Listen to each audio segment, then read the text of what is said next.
এই আমি পুরো কনফিউজ এত কিছু দেখে। কানাডাতে আমলকি খুঁজে পেলাম, 5টা গাঁদা ফুলের দাম 60 টাকা। আজকে একটু ছোলা বাটুরে না খেলে জমছিল না ঠিক। শুকনো পেঁয়াজ কলি ফ্রিজের শীতে।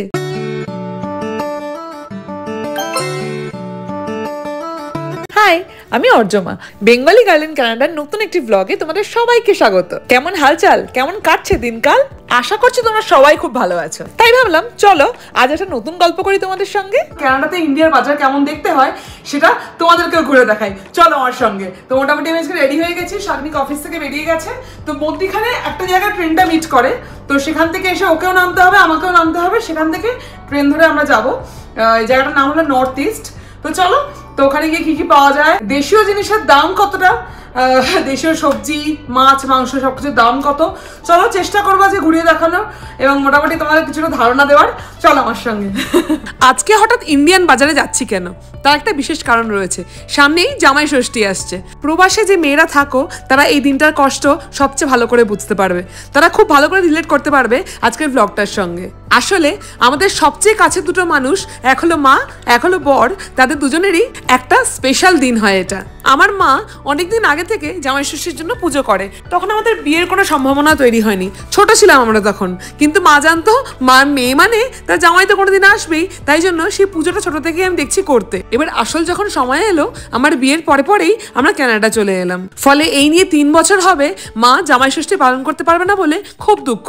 তবে পুজো পার্বণটা ওখানে করে, কিন্তু একটু পাত পেড়ে রেঁধে পেড়ে যে খাওয়াবে তার কোনো উপায় নেই। এদিকে জামাই আবার বেশ খাদ্যরসিক, এই দিনটা এলেই তারও খুব মন খারাপ হয়। বিয়ের আগে শাশুড়ির হাতে রান্না বেশ কয়েকবার খেয়েছে বটে, তবে জামাই ষষ্ঠীর মতো আদর করে খাওয়ানো সেটা কিন্তু তার হয়নি। ফলে তার আফসোস মেটাতে মা বলে তুই যখন আসবি তখন রেঁধে বেড়ে অকাল জামাই ষষ্ঠী পালন করব। আর আমি তাই প্রতি বছরের মতোই এই জামাই ষষ্ঠীর দিনটা যতটা পারি একটু রেঁধে বেড়ে খাওয়ানোর চেষ্টা করি। এবার ইন্ডিয়ান রান্না করতে হলে ইন্ডিয়ান মশলার প্রয়োজন, তাই জন্য কানাডার ইন্ডিয়ান দোকানগুলোতে আজকে একটু ভিজিট করেছিলাম। আর আমার দোকানে ঢোকার পরেই এই ভাজাভুজিগুলোর উপর সবার আগে চোখ যায়। এত কিছু ভাজাভুজি একসঙ্গে পাওয়া যায় এখানে যে কিছুতেই নিজেকে সামলাতে পারি না। আর এটা কি রে, এই গাঠিয়া নাকি এটা? এত বড় কি গাঠিয়া রে?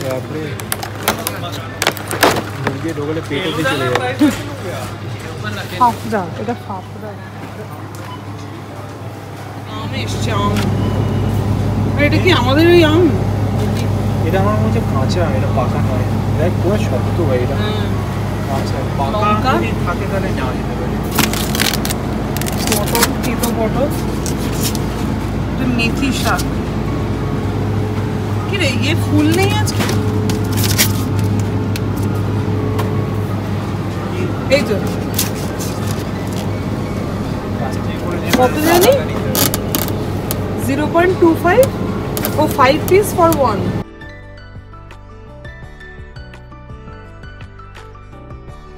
60 টাকায় 5টা গাঁদা ফুল। 599-তে দুটো ফুলকো রুটি ভাই, বুঝলি এগুলো রুটি, ফুলকো রুটি ইচ এক একটা। যদি দুটো কিনিস তাহলে এক একটা 599। ওকে। আর এটা হলো সেই এটা সেই ফ্রোজেন। এটা মেথি পরোটা।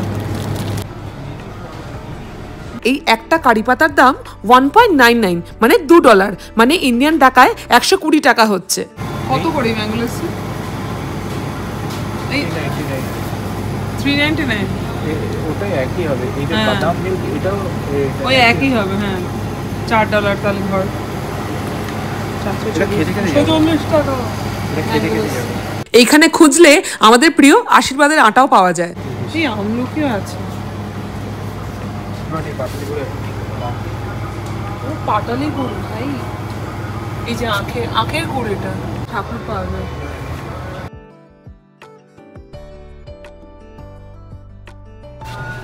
ছোটটা নিলে হয় না? দেখো পান কিনতে দিচ্ছে না, টাচ করেও দেখবো না, সবাইকে দেখাবো আমি, তুই পান কিনতে দিচ্ছিস না আমাকে। সে দেখা কিছু করার নেই, দাঁত খারাপ হলে তো সবাই এসে দাঁত ঠিক করে দেবে না। তাহলে আমি ব্রু কফি কিনবো। কটা দেখ কতগুলো কেনা যায়। নারকেল কাটা অবস্থায় পাওয়া যায়, শ্রেডেড নারকেলও পাওয়া যায়। ব্যাস, আর কি চিন্তা। তারপর আরেকটু ঘুরে দেখতে দেখতে দেখলাম ব্রুয়ের এই কৌটোগুলো পাওয়া যায়, তাতে করে কি হয় অনেকটা একসাথে কেনা যায়। তাই জন্য ওই যে ব্রুয়ের প্যাকেটগুলো কিনেছিলাম সেগুলো আবার শাকনিক রেখে দিল, দিয়ে আমরা কৌটোগুলো বরঞ্চ নিলাম। এই ব্রুয়ের কফিটা সিরিয়াসলি বহুদিন বাদে দেখতে পেলাম আজ। এই অ্যালোভেরা জেলটা আমার সে বহুদিনের অভ্যেস, ফলে এইটা শেষ হয়ে গেলে আমরা এই দোকানটায় আসি, এখানে শুধুমাত্র পাওয়া যায় অ্যালোভেরা জেলটা। তো এটা কিনলে মোটামুটি আমি খুব রিলিফ পাই, আমার স্কিন খুব রিলিফ পায় অ্যাকচুয়ালি। তো এটার দাম ছিল $699। শুধু কত ধরনের ডাল পাওয়া যায় এখানে না এলে বোঝাই যায় না। আমি জানি না আমাদের ইন্ডিয়ার গ্রসারি স্টোরে একসঙ্গে এতগুলো ডাল পাওয়া যায় কিনা। দারুণ জিনিস পেয়েছি, মুলতানি মাটি 229, মানে দুটো যদি হয় 120 130 টাকা মতো। থাক তরকারি বলা।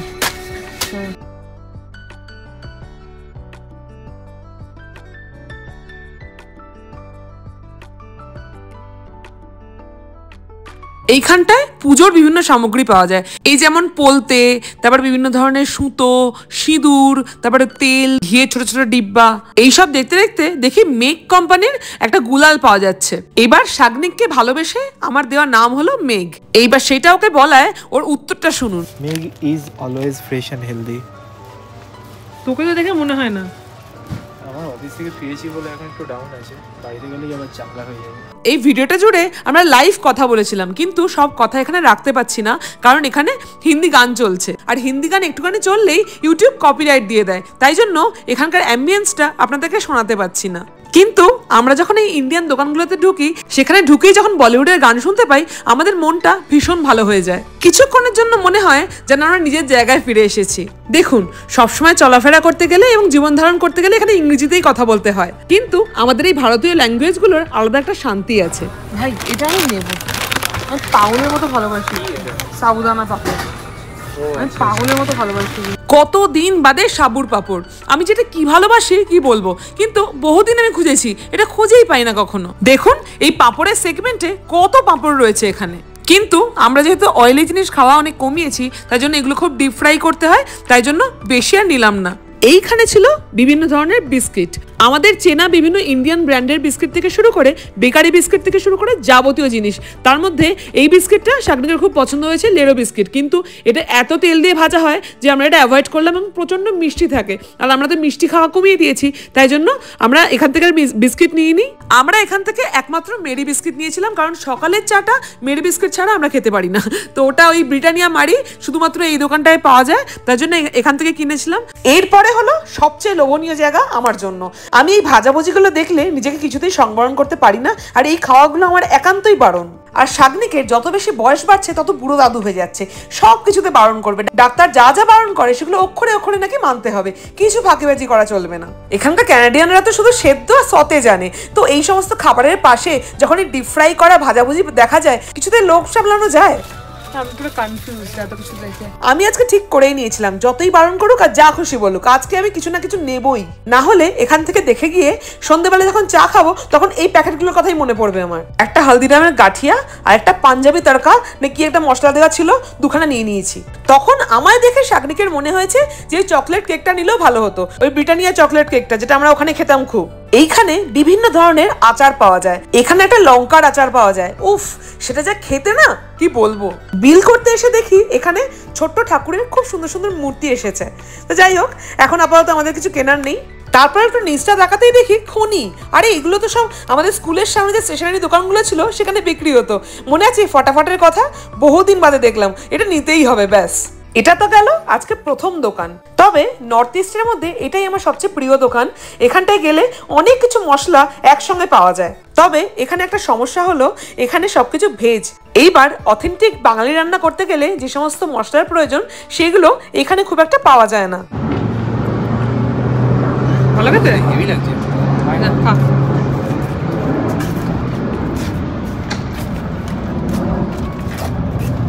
স্কুল ছুটির পর বাচ্চারা খেতে খেতে যায় না, কোল্ড ড্রিঙ্কস আইসক্রিম ওইরকম তোকে লাগছে দেখতে।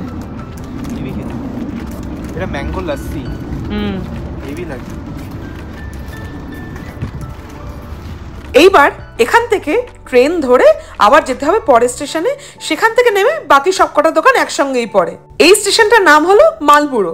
এখান থেকে 3-4টা স্টেশন বাদ দিলে ম্যাকনাইট স্টেশন বলে রয়েছে একটা স্টেশন, যেটা হলো ক্যালগেরি শহরের মধ্যে ইন্ডিয়ান বাজার বা ইন্ডিয়ানদের জায়গা। এখানে এসে আপনি ইংরেজি না জানলেও চলবে, আপনি যদি হিন্দিটা জানেন তাহলে হিন্দিতে কথা বলে সব কাজ করতে পারবেন, কারণ এখানে ম্যাক্সিমাম লোক হিন্দিতেই কথা বলে। এই যে চলে এসেছি পরের দোকানে। এই সানজা পাঞ্জাব দোকানটার এখানে প্রচুর ব্রাঞ্চ রয়েছে, শুধু ক্যালগেরি কেন, পুরো কানাডাতে এদের একটা রমরমা ব্যবসা রয়েছে। আমরা নিজেরাই এর 3খানা ব্রাঞ্চে যাই। সবচেয়ে বড় ব্রাঞ্চটা হলো স্যাডেল টাউনে রয়েছে, তবে আমরা সেই ব্রাঞ্চটা আজকে যাব না, এই ম্যাকনাইটটাই যাচ্ছি। তার কারণ হলো আরো বেশ কয়েকটা দোকানে যাব, সবকটা দোকান এখানেই রয়েছে, তাই জন্য এটা কাছে পড়বে বলে আজকে এই দোকানটায় আমরা যাচ্ছি। তবে সানজা পাঞ্জাবের যে কোনো ব্রাঞ্চে আপনি যখনই ঢুকবেন তখনই কোনো না কোনো ঠাকুরের গান চলে, আর ঠাকুরের প্রচুর জিনিসপত্র পাওয়া যায় এইখানে।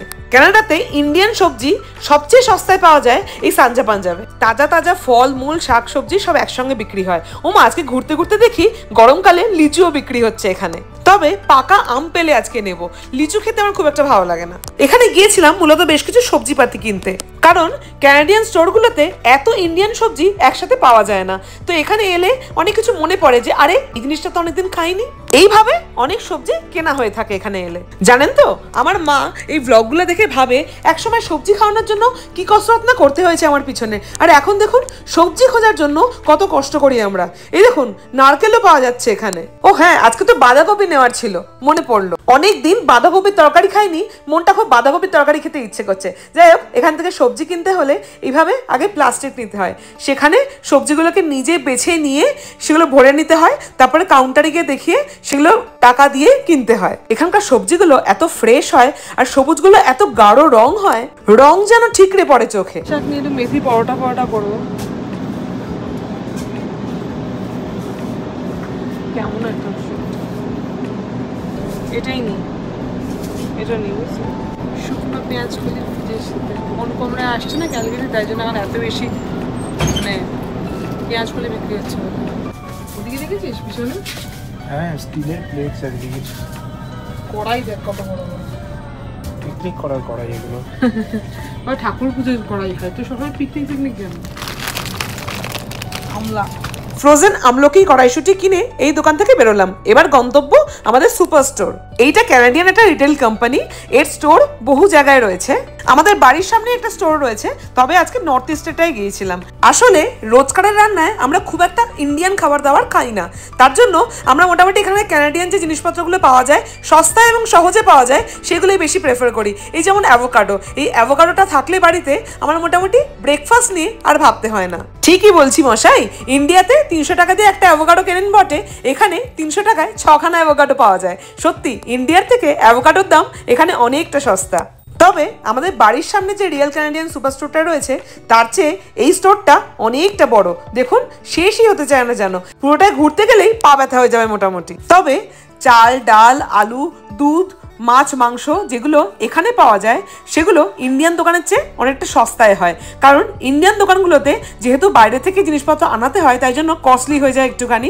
তাই জন্য আজকে দুধ আলু অ্যাভোকাডো এই সমস্ত কেনার ছিল, সেগুলো আমরা এখান থেকে এসে কিনছিলাম, অনেকটা সস্তা পড়ে তাতে। যাই হোক, এবার মাংস কিনতে যাব। ক্যালগেরি শহরে যারা নতুন আসছেন তাদের জন্য মাংস কেনার জন্য সেরা ঠিকানা বলে দিই। একটা হলো গট্রা ব্রাদার্স, একটা হলো মান ব্রাদার্স। এই দুটো দোকানে বেস্ট চিকেন এবং বেস্ট মাটন পাওয়া যায়, সদ্য একদম কেটে দেয় এবং ফ্রেশ মাংস পাওয়া যায়, যেগুলো একদম ইন্ডিয়ার ফ্লেভার পাওয়া যায় এখান থেকে। তবে এই দুটো দোকানেই বেশ কিছু ম্যারিনেটেড মাংস পাওয়া যায়, যেগুলো এখানে এসে বাড়িতে জাস্ট ওভেনে বসিয়ে দিলেই কাবাব হয়ে যাবে। গট্রা ব্রাদারে আমরা 1 কেজি মাটন কিনতে গিয়েছিলাম আজ, তার ঠিক অপোজিটেই রয়েছে শর্মা সুইটস। আবারও সবচেয়ে সেরা সিঙ্গারা এই দোকানে পাওয়া যায়। তবে সিঙ্গারা খেতেই আজকে গিয়েছিলাম, কিন্তু এত হাঁটাহাঁটি করেছি আজকে আমাদের খিদে পেয়ে গিয়েছিল প্রচুর, তাই জন্য আজকে ছোলা বাটারে অর্ডার করেছিলাম। এত বড় সাইজের দুখানা পুরি দিয়েছিল, মানে যেটাকে বাটুরে বলে, তার সঙ্গে ছিল টেস্টি জানা, আর সঙ্গে ছিল গ্রিন চাটনি স্যালাড, আর আরেকটা জিনিস ছিল আচার, এবং তার সঙ্গে ওই বেবি ক্যারেট গুলো হয় না সেগুলো ছিল আর কি। একেবারে পেট মন দুটোই ভরে গেছে। তারপর বাড়ি ফেরার পালা। তবে ফেরার সময় যেটা দেখলাম, আজকে রাত 10টা বেজে গেছে। গেছে, তারপরও দেখছি একেবারে ঘন অন্ধকার হয়নি। সূর্য ডুবছে বটে, তবে এখনো এটাকে সন্ধেবেলা বলতে পারি না। তো ভিডিওটা কেমন লাগলো অবশ্যই জানিও কমেন্টে। আর যদি ভিডিওটা ভালো লেগে থাকে তাহলে আমার ইউটিউব চ্যানেলটাকে সাবস্ক্রাইব করে দিও প্লিজ, আর আমার ফেসবুক আর ইনস্টাগ্রাম পেজটাকেও একটু ফলো করে দিও প্লিজ।